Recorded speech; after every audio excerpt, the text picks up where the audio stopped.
3 months. 3 months feels like 10 years in small-town life. Never would I ever have thought I'd move back to New Hampshire. It's nice being close to my parents because I can see them on more occasions other than just the holidays. I miss Baltimore, though. The big city life.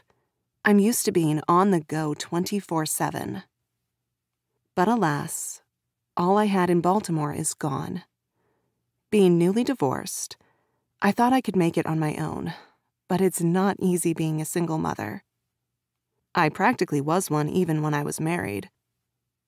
That's what happens when you marry a pilot and he's traveling from country to country most days of the week. Growing apart was inevitable. "Mom?" Logan calls out, his voice echoing down the hallway.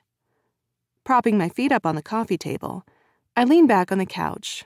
I already know what he's looking for. "What's up?" I shout back. "I can't find my shoes." They happen to be right under the coffee table.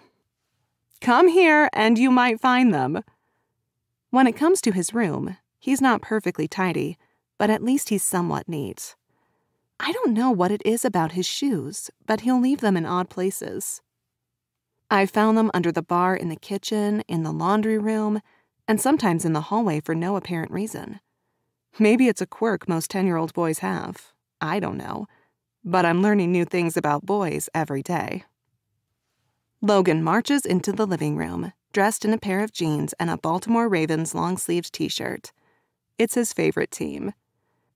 When we moved away from Baltimore to Plymouth, he said no matter where we go, he'll always pull for the Ravens. I hated having to uproot him, but there was no other choice. Logan spots his shoes and smiles. "That's right. I took them off while we were watching Cobra Kai."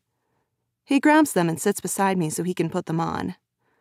"Maybe you should keep them in your room from now on. That way you won't lose them." Logan turns to me with those big brown eyes of his. "What's the fun in that?" I run a hand through his messy brown hair. Everyone says he's my mini-me. We both have dark brown hair and brown eyes, but he gets his outgoingness from his father when it comes to personality. I was more of the shy type in school. Very plain Jane. That's not my Logan, though. He's not like me. Luckily, he's made some friends since starting school. His teacher happens to be one that taught me many years ago. I bump him with my shoulder. "You ready to go to Nana and Poppy's?" He ties his shoes and stands. "Yep. Are you coming with us to the festival?" "No." I blurt out with a shake of my head. "I'm going to take it easy today since it's my day off." That's not the real reason, but I don't want to explain to him that I dread the thought of running into people I went to school with.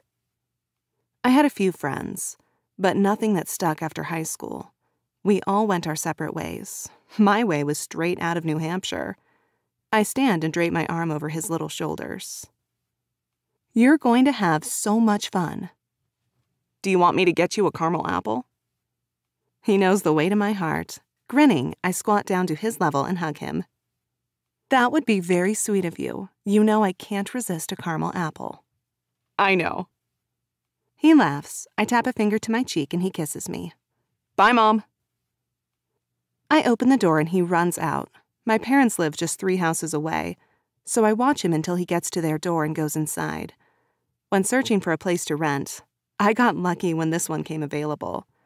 Both my parents are retired, so when I work, they are able to watch Logan. It saves me tons of money on childcare. In Baltimore, I worked just to pay for it and keep Logan on his football team.